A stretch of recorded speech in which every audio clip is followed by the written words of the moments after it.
Isuse, iangalie. Isuse, cheza basi. Sasa nisikilize kwa makini. Tunapoenda kuomba kazi ni pale, geti lile pale unaloliona. Shika, nakupa hii bahasha moja, na mimi nitabaki na moja. Pale nasikia bosi yule ukienda, anawapaga sana vipaumbele wanawake. Yaani wanaume mara nyingi sana wanakusaga kazi. Na ndio maana nikakuvalisha hivyo ili twende. Shika. Na ukifika kule inabidi ujifunike hiyo sura yako. Sifikiri utakuwa hivyo, wasije wakaona ndevu hizo. Ukanipazisheni saizi. Aya. Afu hiyo miguu hata ishtukia kweli hiyo. Mbona unataka tufanye nini? Nikupeleke ukapake rangi. Wewe nikikuchekea utanibadilisha jinsia wewe. Nikapake rangi, acha upumbavu basi. Wewe mbona hueleweki? Mara useme tufike pale, siongei. Mimi siongei. Tufanye vitu vyote nionekane kama bubu, sitaki kuongea. Ukifika pale lazima uonyeshe. Tembea kwanza. Tembea. Nitembee nini? Tembea nione unapotembea. Sasa unatembea kinyume nyume. Tembea hivi, utanitembea mbele uone nini? Nani nigeuke uone ili uone nini? Nikitembea hivi haitoshi wewe ukoona. Wewe unataka nini? Yaani nikugeuke wewe una shida ya kazi Kazi sawa naitaka lakini sio hivyo. Sawa, haya kalili jina lako. Unaitwa Mariam Mohamed. Nani? Naitwa nani? Mariam Mohamed. Badilisha jina bwana. Mariam, wengi kina Mariam vinakuaga vyembamba vinavaa vikuku vyeupe. Najichubua mimi sifa hizo sina bwana, hapana. Sasa hilo Mariam ndo limeandikwa humo kwenye barua ya maombi. Kwa mimi naitwa Mariam Saula. Mariam Mohamed. Wewe cheka hivyo hivyo utakosa kazi. Kwa kila siku nimekuuliza nitakuwa nafanya kazi na zuga hivi. Hapana. Ukishafika pale, wewe mumeo sasa ndo anaitwa Steven Moses. Mimi naitwa Mariam nani? Wewe Mariam Mohamed, mumeo anaitwa Steven Moses ambaye ndo jina lako wewe. Ukishapata kazi, baba anatakiwa fukuzwe nchini. Yaani anaajiri watu wanawake watu. Kwa nafungaje sasa? Inabidi ujifunike. Siongei. Siongei. Nifunge basi vizuri. Ila ukilazimika kuongea inabidi tu useme jina naitwa tena sauti ya kike. Mariam Mohamed. Unabana sauti. Unaelewa? Naibana. Naibana. Kwani huwezi kubana sauti mara moja tu? Acha ndio. Mariam Saura badaja jua singerina. Ukishapata kazi sasa utasingizia wewe unaumwa ili nafasi yako akushikie mumeo.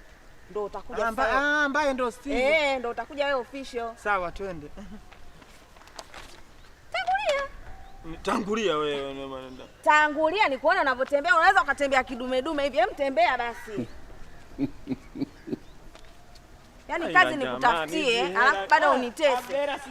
Shika dela hiyo.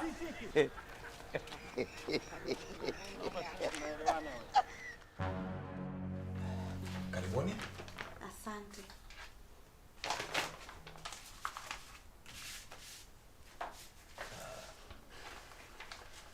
Kwa hiyo nyinyi mmeamua mje kuomba watu wawili kazi? Huyu niko naye. Hapo naye kivipi? Yaani ana changamoto kidogo, ana mafua kwa hiyo hawezi kuongea. Sauti imekauka.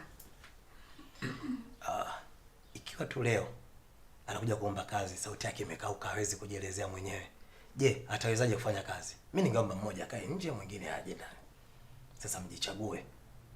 Yupi anakuja kuomba kazi ama mmekuja kubebana tu? Kwa wenyewe ndio muamue. Yaani wote tumekuja kuomba kazi. Ila mwenzangu ana matatizo kidogo. Tukitoka hapa tunapitia tu pharmacy na meza dawa na kwa shule. Ana umri gani? Ana miaka 28. Na anaishi wapi? Huyu alikozaliwa ni Katoro. Baba yake mchimbaji madini mkubwa sana pale Katoro. Ila kwa hapa amefikia Mkulanga. Na hata ile harusi ya juzi uliisikia. Baba yake alichangia milioni 50 kwa ajili ya maputo tu ya kupambia harusini.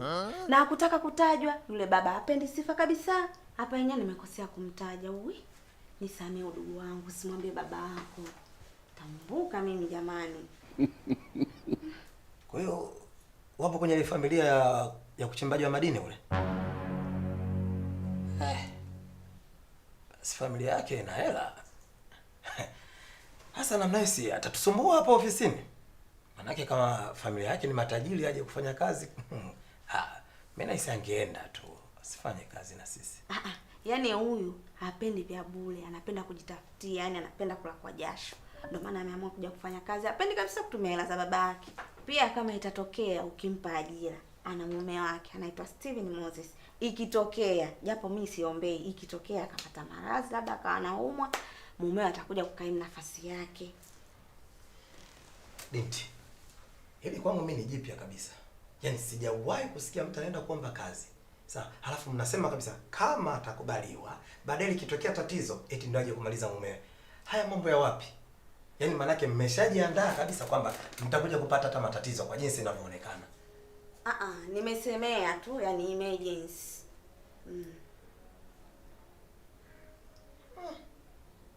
Kweli kabisa mnanipa mashaka. Anyway, mngenisubiri hapo nje. Alafu tutapa maelekezo.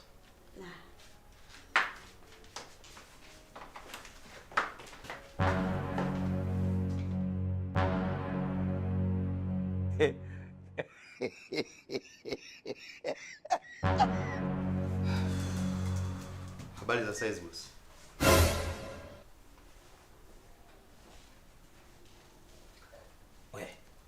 Hapo ofisini tunafuata utaratibu. Na katika foreni niliona ni mwanamke ndo kakaa mbele hapo. Vipi, mbona umetangulia kuingia wewe?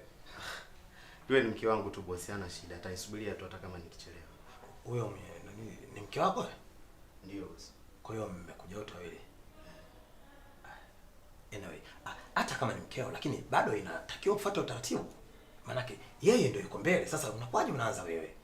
Hii ofisi lazima mzingatie protocol za ofisi, sawa? Mwambie aje. Ngoja basi niache CV zangu kutoka kwa Suna Nabii hapo mimi. CV za nini? Yaani nataka kumoji mtu mwingine, unaacha CV za mtu mwingine. Sasa majibu yanatoka wapi? Hebu muite wewe mwenzio.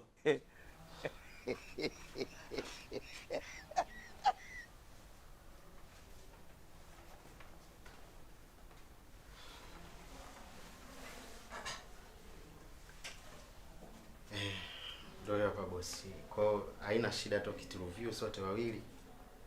Kwa sababu ni mke wangu wa ndoa tu, hamna shida. Wewe uko sawa kweli akilini? Iko kichwa chako kiko sawa? Yaani nimekutuma uende ukamwite peke yake, cha ajabu mmekuja wote wawili. Ni mke wangu kabisa wa ndoa, hana shida. Hata ukimuuliza. Sasa umesikia hapa mmekuja kufanya mambo ya ndoa? Kwa nini nimemwambia tangulie yale utangulia? Mnakuja tena wote wawili. Yaani mara ya kwanza umemdhulumu wenzako. Haya, mara ya pili tena mnakuja tena wote. Nini? Hebu nenda nje bwana.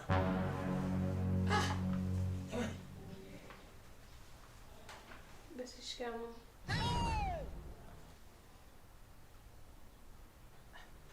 Vipi? Kuna kitu kimekutisha? Hadi unaniamkia kwamba unaniogopa ama unaona mimi ni mtu mzima? Mbona mimi umri wangu nako unafanana tu? Eti msichana. Usifanye mambo hayo bwana. Hebu leta hizo CV zako.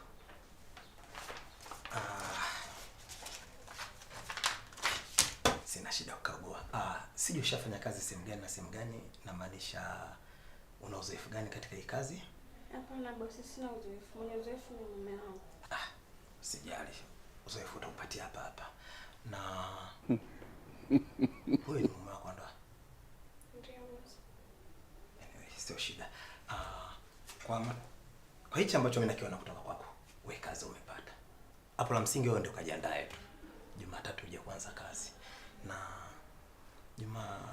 kesho sije nitapata, maana kukupa majibu hivi nao umesimama sio nzuri. Mimi nahisi kesho Jumapili tuonane. Nikutafute sehemu iliyotulia kidogo nikupe majibu ukiwa unapata ta 1 2 3. Si unajua majibu mazuri huwa yanapatikana sehemu nzuri pia. Hebu sikiza nikwambie. Majibu mazuri yako ndio yatakayosababisha wewe upate kazi na hata wewe mwenzio naye pia apate kazi.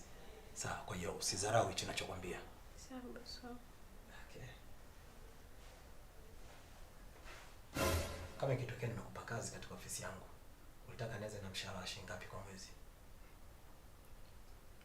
Kwa nini nyinyi mnatoa shilingi ngapi? Mimi nimekuuliza kutokana na hicho ambacho unakiomba. Kwa hiyo maana yake unaenda kufanya kazi bila target. Yaani hata uwazi hata makadirio pia huna kichwani. Mimi nitakulipa 100,000 kwa mwezi. Kiukweli bosi hailipi hiyo. Unaona? Mimi toka nilipoingia mimi nilikuona tu. Yaani ulishaanza kuonekana kuanzia macho yako, sura yako, mwili wako na hata vitendo ambavyo unanionyesha ni dhahiri kabisa kwamba wewe una tamaa. Wewe una tamaa. Kwa hiyo 100,000 ndogo. Kwa maana hapo nyumbani kwako una kazi unayoifanya ambayo ina mshahara mkubwa kuliko 100,000, si ndio? Hapana. Kumbe Sina kazi. kwa nikulipe milioni 10. Kulipe milioni 10 baba. Hivi hapo siku na watu wengine wamekaa wawili. Wale wanawake wawili? Eh. Nataka nikuagize. Kuna mmoja amevaa dera ni mweusi. Ndio. Nataka ukanihakikishe, je, yule ni mwanamke? Maana nina wasiwasi kidogo. Yule ni mwanamke bosi. Hebu nisikie. Njoo. Hivi hadi mimi ninakuagiza, unahisi mimi nafikiria nini? Unajua nimewaza nini? Hivyo unavyokurupuka tu unakwenda unaenda kufanya nini? Kwa sababu hapa tu ninakuuliza swali, tayari ushaanza kukurupuka na kuondoka. Utaenda kujuaje sasa? Nisikilize. Tumia akili, jiongeze. Fanya kitu chochote ambacho unaamini unakiweza kukifanya ili uniletee jibu lililonyooka. Sawa basi. Umenielewa? Fanya kwa kuagiza.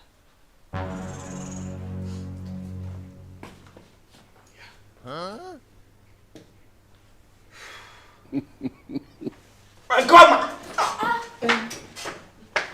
Kumbe sio mwanamke. Wewe.